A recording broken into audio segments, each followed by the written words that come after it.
Bismillahirrahmanirrahim. Assalamualaikum warahmatullahi wabarakatuh. Hari ini kita bincangkan bidang sirah. Tajuk dia adalah keunggulan tokoh mazhab. Untuk tajuk ini sebenarnya ada 4 orang tokoh iaitu Imam Abu Hanifah, Imam Malik, Imam Syafi'i dan juga Imam Ahmad. Tetapi untuk siri ini Ustazah ambil 2 tokoh sahaja iaitu Imam Abu Hanifah dan juga Imam Malik. Untuk tajuk ini, diharapkan murid dapat yang pertama menyatakan riwayat hidup tokoh secara ringkas, yang kedua dapat menerangkan sumbangan tokoh dalam tamadun Islam dan yang ketiga dapat merumuskan iktibar ataupun pengajaran daripada keunggulan tokoh dan seterusnya menghubung kaitkannya dalam kehidupan seharian kita. Riwayat hidup Imam Abu Hanifah. Nama sebenarnya adalah Nu'man bin Sabit.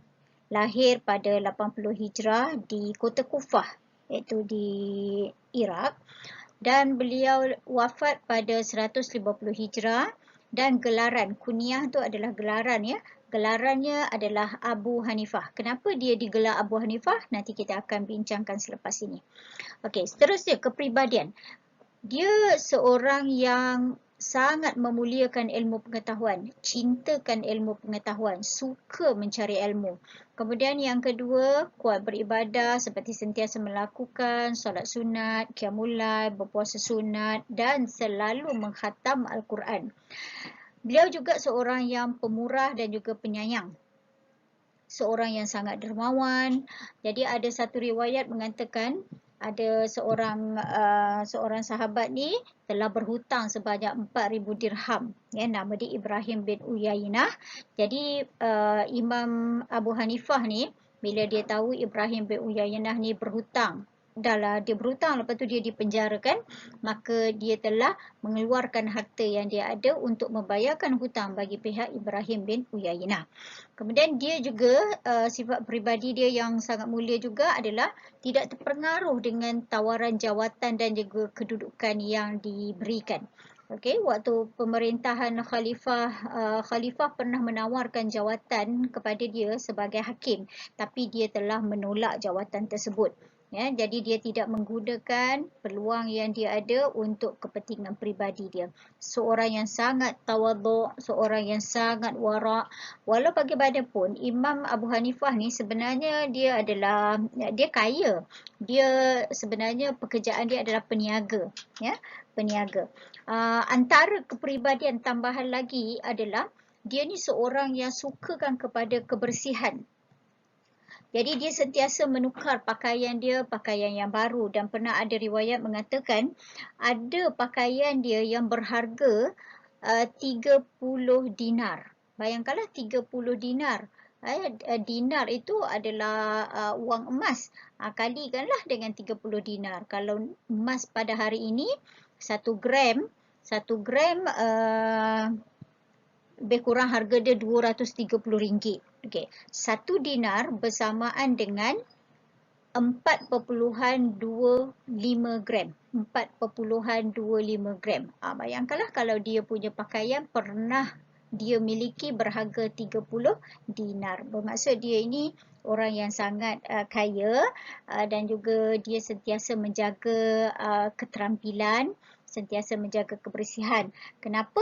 Sebabnya dia pernah bercakap dengan seorang sahabat, kalau kita diberi kekayaan oleh Allah Ta'ala, kenapa kita tak nak menzahirkan kekayaan yang Allah Ta'ala kurniakan? Maknanya rezeki yang Allah Ta'ala kurniakan kepada kita, janganlah kita kedekut. Ya, kita gunakan ke arah yang baik. Okay, antara guru dia yang masyhur adalah Hamad bin Abi Sulaiman, Atha' bin Yasar, Amru bin Dinar. Ini antara guru dia.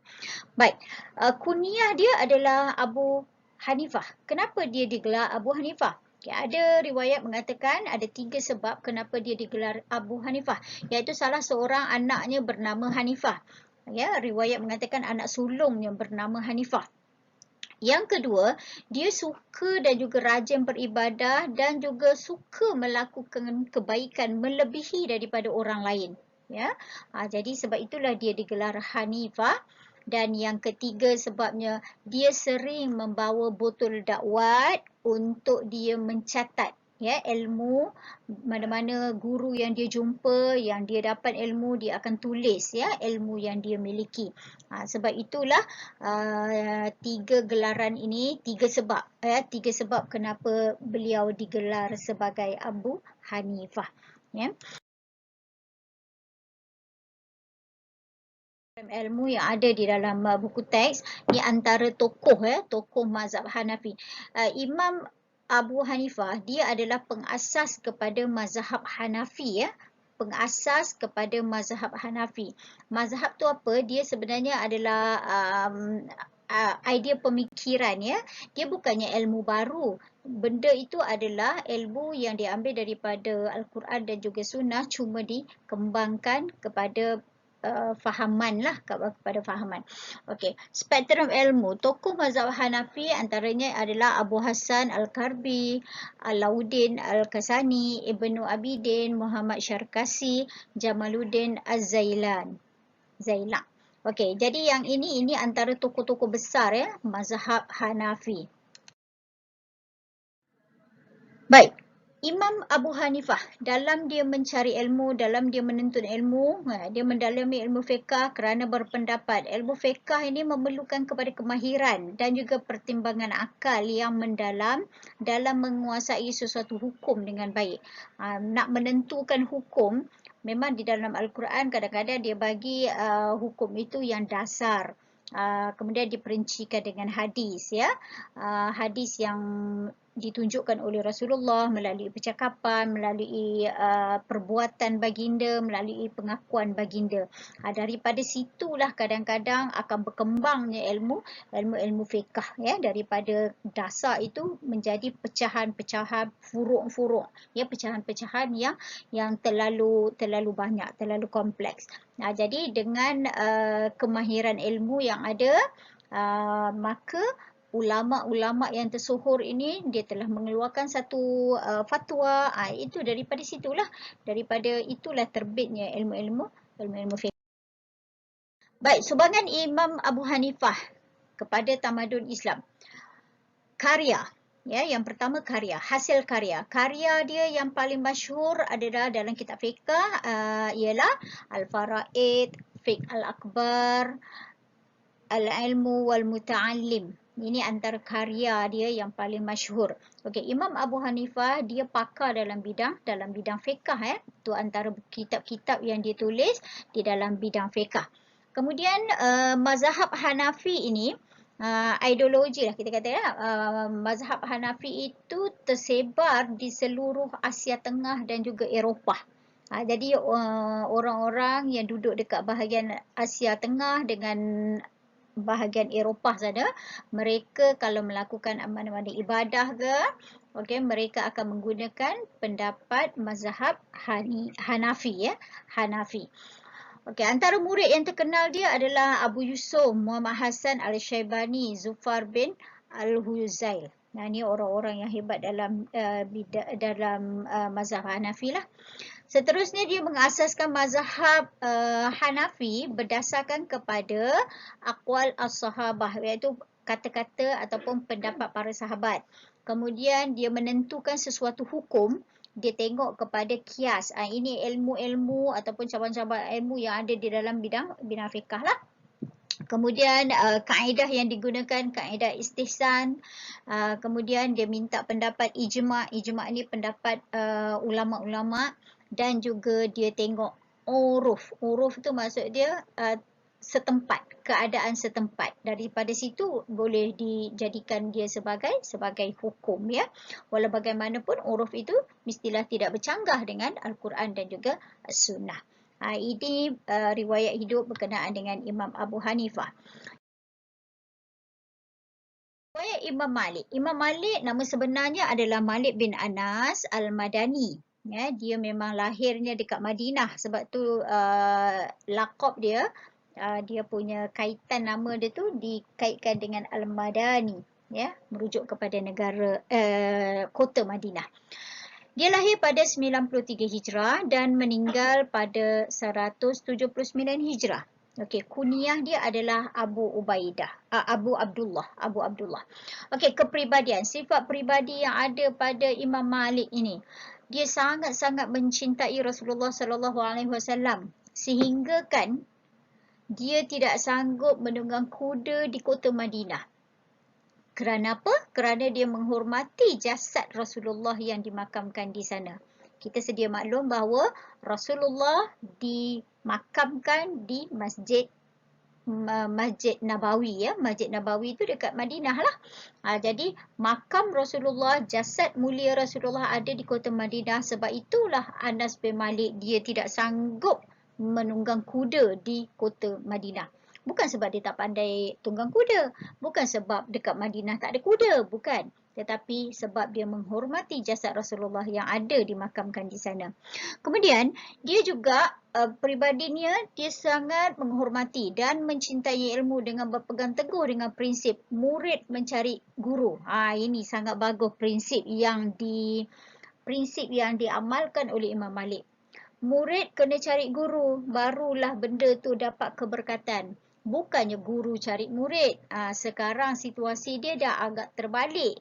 Jadi kat situ kita kena betulkan. Murid kena mencari guru kerana untuk mendapatkan keberkatan. Kemudian yang seterusnya, dia memuliakan majlis pengajian hadis Rasulullah dengan memakai pakaian yang bersih, berwangi-wangian. Okey, sebab ada riwayat mengatakan kalau ada orang bertanya kepada Imam Malik tentang berkaitan dengan hadis Rasulullah, ya, berkaitan dengan hadis Rasulullah, dia tak terus jawab persoalan yang orang tu tanya. Biasanya dia bagi masa dekat orang tu, dia kata bagi peluang dia balik, dia mandi dulu, dia tukar dengan pakaian yang bersih, lepas tu baru dia jawab persoalan berkenaan dengan hadis yang orang tanya tu. Nak kata itu antara cara-cara dia memuliakan Rasulullah sallallahu alaihi wasallam. Kemudian yang peribadi yang seterusnya, seorang yang sanggup berkorban harta demi menuntut ilmu. Jadi bila kita tengok tadi persamaan dua tokoh tadi, kedua-duanya orang yang sangat mencintai ilmu. Sebab itulah dengan ilmu yang dia miliki, dia berkongsi dengan kita, kita pun dapat pada hari ini hidup ilmu yang dia tinggalkan kepada kita. Antara guru yang tersohor, guru beliau yang tersohor adalah Nafi' Al-Badani, Muhammad bin Shihab Az-Zuhri, Yahya bin Sa'id Al-Ansari. Ya. Antara tokoh mazhab Maliki. Okey, kalau Imam Malik, dia pengasas kepada mazhab Maliki. Ya, mengambil sempena nama dia lah, pengasas kepada mazhab Maliki. Ini antara tokoh-tokoh mazhab Maliki, Ibnu Rushdi, Al-Imam Al-Qurtubi, Abu Bakar Ibnu Al-Arabi, Ibnu Abdul Bar, Al-Syekh Ad-Dusuki. Okey, ini tokoh-tokoh dia. Ini antara sifat peribadi Imam Malik yang boleh kita contohi. Iaitu pertama, teguh pendirian. Tidak mahu ke istana untuk mengajar sultan dan pembesar kerana berpandangan prinsip ilmu mesti dicari, bukan mencari seseorang. Itu prinsip dia yang kita boleh ambil ya kat situ. Dia ni, Imam Malik ni, dia mengajar orang, dia mengajar dekat Masjid Nabawi je. Dekat Masjid Madinah tu, dekat Masjid Nabawi yang ada makam Rasulullah. Okay? Dia seorang yang bijaksana. Menjadi guru ketika berusia 17 tahun. Tengok, dalam 17 tahun dia telah mengajar orang. Orang dia bukannya orang yang calang-calang. Kadang-kadang ulama-ulama besar pun belajar bersama dengan dia. Ketika usia 17 tahun. Jadi kita boleh koreksi diri. Kita 17 tahun buat apa? Tapi dia 17 tahun dah boleh memberi sumbangan kepada perkembangan tamadun manusia. Ya, menjadi seorang manusia yang hebat. Sebab itulah ilmu dia hidup sampai hari ini walaupun jasadnya telah meninggalkan kita.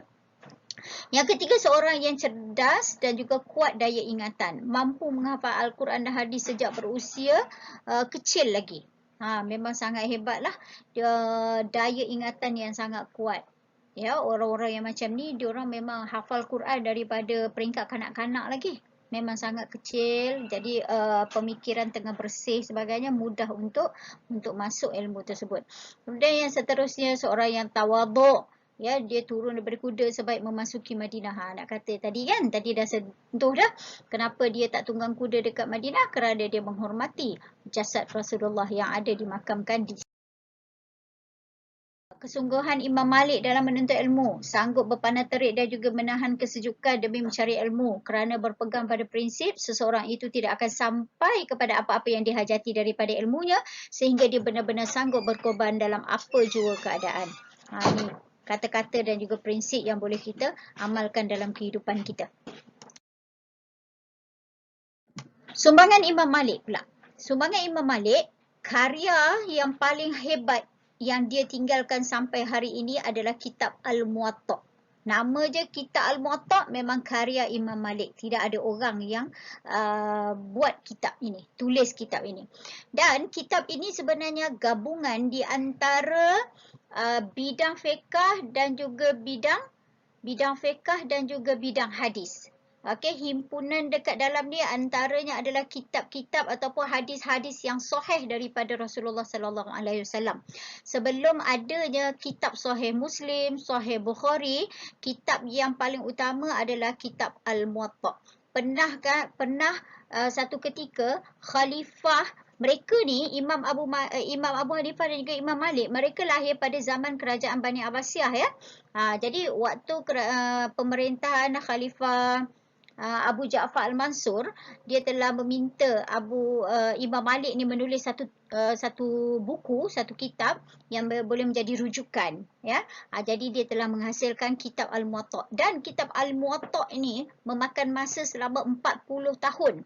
Imam Malik dia telah mengkaji, telah mengumpulkan himpunan hadis dan juga ilmu fiqh di dalam kitab Al-Muwatta' selama tempoh 40 tahun. Bermaksud 40 tahunlah dia memberi masa dia untuk memberi tumpuan kepada kitab Al-Muwatta'. Dan pernah khalifah meminta kepada dia nak menjadikan kitab Al-Muwatta' sebagai sumber rujukan yang ketiga selepas Al-Quran dan juga hadis Rasulullah. Selepas Al-Quran dan juga hadis. Tapi Imam Malik sangat warak, sangat tawaduk, dia telah menolak permintaan daripada khalifah itu. Okey, itu kitab dia yang paling masyhur adalah Al-Muwatta'. Okey, mazhab Maliki yang tersebar antaranya di negara Mesir, di Andalusia, di Andalus, di Tunisia dan juga di Afrika. Ni antara imam anak murid dia yang terkenal ya, iaitu Imam Syafi'i. Imam Syafi'i pun pernah membaca kitab Muwatta' ini ketika usia dia masih kanak-kanak lagi. Ya, sebabnya beza usia dia yang agak jauh juga. Imam Malik ni adalah guru kepada Imam Syafi'i. Imam Syafi'i ini adalah anak murid, tengok sama-sama hebat ya. Kemudian antara murid yang terkenal lagi adalah Abdullah bin Abdul Hakam, Abdul Rahman bin Qasim. Ini antara tokoh-tokoh ilmuwan tamadun Islam ya. Seterusnya dia mengasaskan, Imam Malik dia mengasaskan mazhab Maliki dia berdasarkan kepada, okey, yang pertama amalan penduduk Madinah, iaitu uruf tadilah kita ada sebut dekat Imam Abu Hanifah tadi kan, uruf. Kemudian berdasarkan kepada kias dan juga masalihul mursalat. Ini kaedah fiqh lah, kaedah fiqh untuk menentukan sesuatu pendirian 3 sumber ataupun dia berdasarkan kepada 3 benda tadi itulah. Tapi yang utamanya Al-Quran dan juga hadis memang tidak ditolak. Itu yang memang utamalah, itu yang memang utama. Okey. Apabila kita antara benda yang pentingnya adalah iktibar. Apakah pengajaran yang boleh kita ambil daripada keunggulan tokoh ini?